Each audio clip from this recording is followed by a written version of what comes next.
Mesdames et messieurs, bonjour et merci de nous rejoindre pour l'actualité d'ici et d'ailleurs. À la une, l'UNAPOL face à la presse. Le syndicat de la police dit suivre avec intérêt l'aboutissement du dossier relatif à l'incident survenu en circulation entre le gendarme et le policier dans l'exercice de ses fonctions. L'UNAPOL s'indigne également contre sa non prise en compte dans les commissions d'affectation. À suivre tout à l'heure. Avant de développer ces titres, retenez que depuis ce matin, le Burkina a une candidate au poste de commissaire aux affaires politiques de la Commission de l'Union africaine, Minata Sissouma Samante, l'ancienne ministre chargée de la coopération régionale. Elle est par ailleurs le choix de la CEDEAO à ce poste. Nathalie Kaori. Voici la candidate burkinabé de la CEDEAO au poste de commissaire aux affaires politiques de l'Union africaine. Et c'est grâce à ses nombreuses expériences et qualifications professionnelles que Minata Samate Sissouma a été retenue. La candidate pour le Burkina au poste de commission aux affaires politiques a été retenue. Il s'agit de Mme Minata Samate Sissouma, que vous connaissez tous, ancienne ministre de la coopération régionale, qui a été également ambassadeur à Addis Abeba, qui a été également responsable d'un programme des Nations Unies pour le Darfour. Comme tout candidat, Minata Samate Sissouma se prépare pour affronter ses concurrents aux élections prévues les 30 et 31 janvier 2017 à Addis Abeba en Éthiopie. La CEDEAO a entériné la candidature du Burkina Faso et celle d'autres candidats. La liste sera transmise à la Commission de l'Union africaine pour la publication définitive de la liste des candidats. Ancienne ministre en charge de la coopération régionale, Minata Samate Sissouma fut ambassadeur du Burkina Faso en Éthiopie. Entre autres expériences, elle a été la présidente du comité sur la réforme des structures de l'Union africaine et récemment directrice du bureau conjoint de l'Organisation des Nations Unies et l'Union africaine. L'UNAPOL, l'Union nationale de la police, était hier face aux hommes des médias.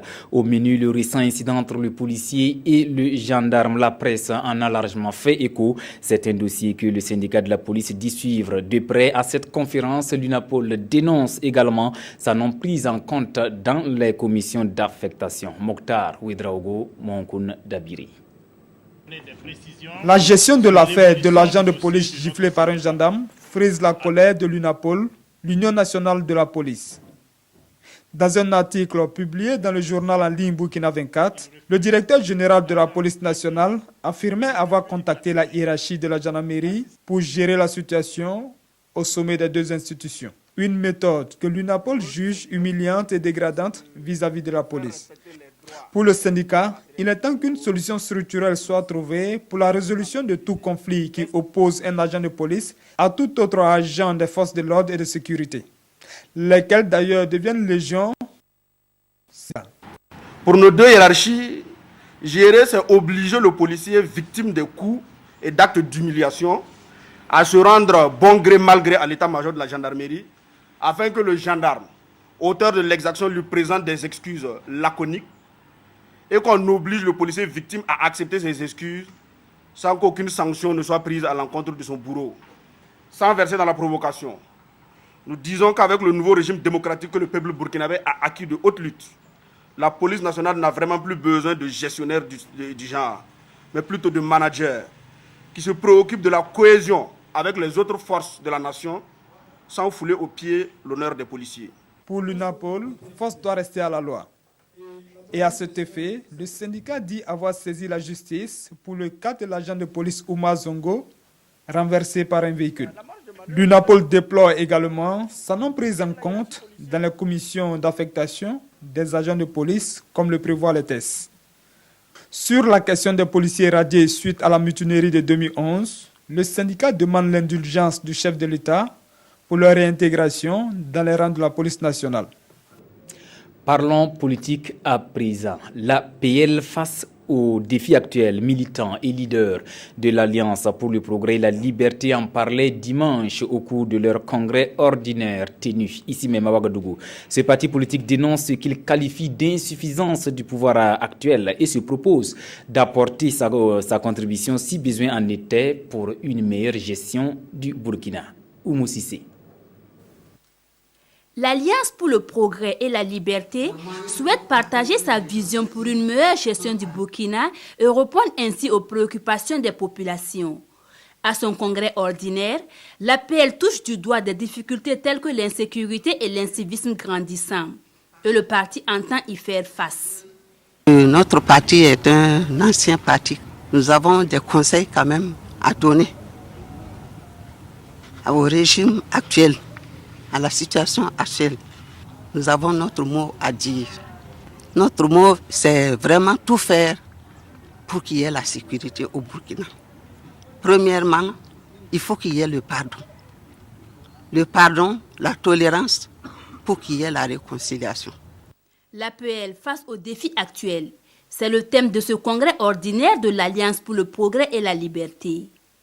À l'issue de ce congrès ordinaire, l'APL envisage un renouvellement de son bureau exécutif. Le bureau actuel date de la création du parti en 1991. Et puis le Burkina le sait bien pour l'atteinte de la sécurité alimentaire. Il faut vite s'adapter au changement climatique. Une plateforme nationale existe en la matière, d'où un atelier de 48 heures entamé ce matin par le ministère de l'Agriculture et des Aménagements hydrauliques en vue de prendre en compte toutes les recommandations formulées. Chez Ibrahima Sombier, Yolande Lompo. Ces acteurs clés du processus de formulation du PNSR 2 veulent soutenir l'inclusion de l'agriculture dans les politiques liées au changement climatique à tous les niveaux. Aujourd'hui, il est question de partager avec eux les acquis des recommandations du processus des scénarios. Cet atelier entre dans le cadre d'un programme que nous appelons un programme sur les scénarios qui vise à faire passer dans la moulinette l'ensemble des politiques possibles. Afin de rendre ces politiques-là suffisamment robustes face aux incertitudes du futur proche comme du futur lointain. Et pour surmonter les menaces imposées par les changements climatiques, un programme de recherche sur le changement climatique, l'agriculture et la sécurité alimentaire est mis en place depuis 2011 dans 5 régions. Il s'agit de faire en sorte que la recherche contribue à travers un certain nombre de connaissances et d'outils, à renforcer la robustesse du PNSR 2 et lui permettre donc d'être efficace pour le bénéfice donc, des populations rurales. Les pays couverts par le programme en Afrique de l'Ouest sont le Sénégal, le Niger, le Mali, le Ghana et le Burkina Faso. On met le cap sur Bobo Dioulasso pour l'édition 2016 du Hajj. Ils sont plus de 1500 inscrits pour accomplir le 5e pilier de l'islam. À quelques jours du départ pour la Mecque, ces pèlerins sont actuellement dans la ville de Sia pour une séance de formation pratique sur le Hajj. Retrouvons sur place à Bobo Dioulasso, Moussa Sano. L'hippodrome de Bobo Dioulasso transformé à l'image de la Mecque.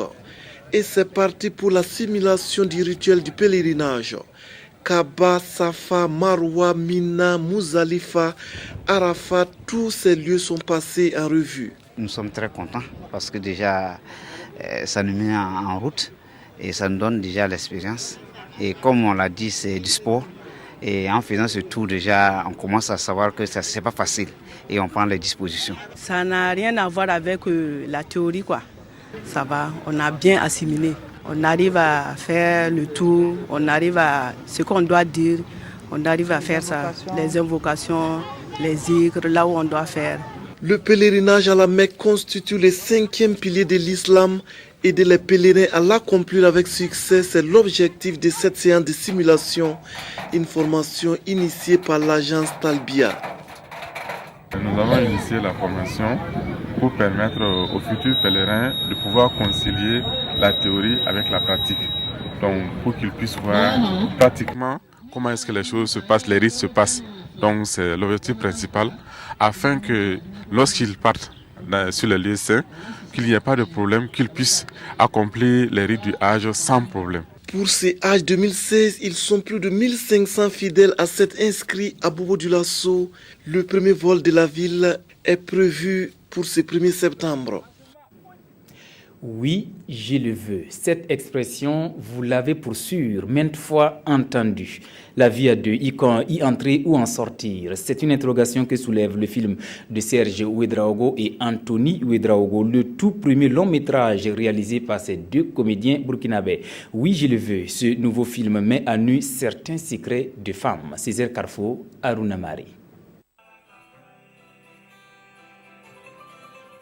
Oui, je le veux. Cette formule consacrée qui scelle l'union des couples devant le maire est le titre de ce long métrage.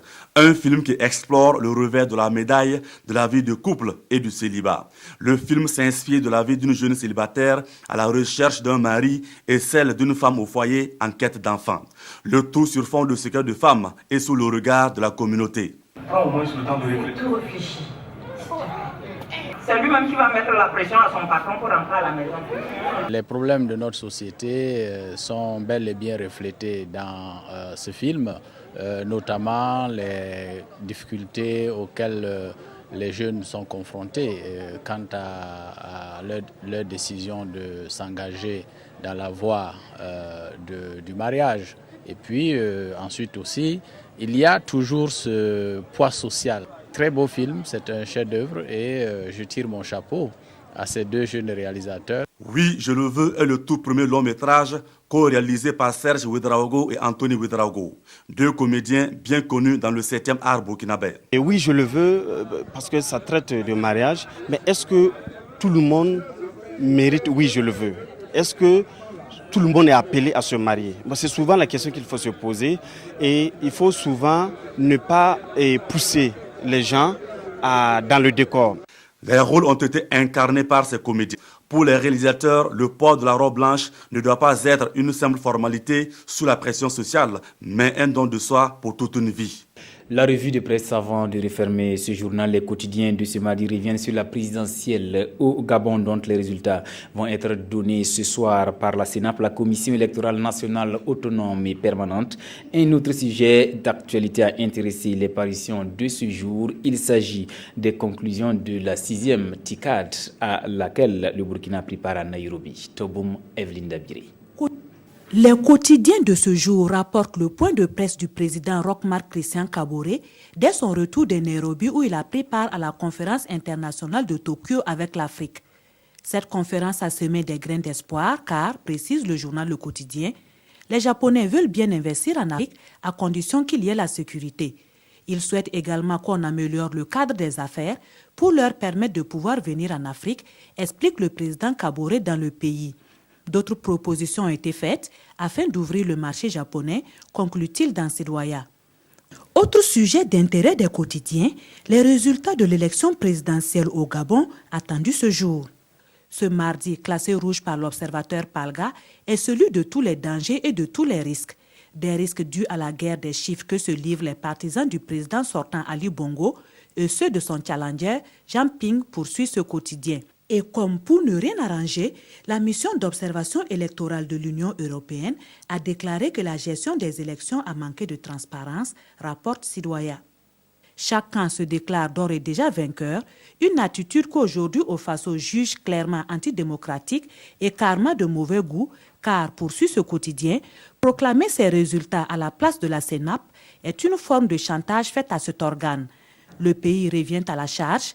En se tiraillant de la sorte, il donne raison à ceux qui disent que les acteurs politiques africains se comportent comme de grands enfants qui refusent de grandir.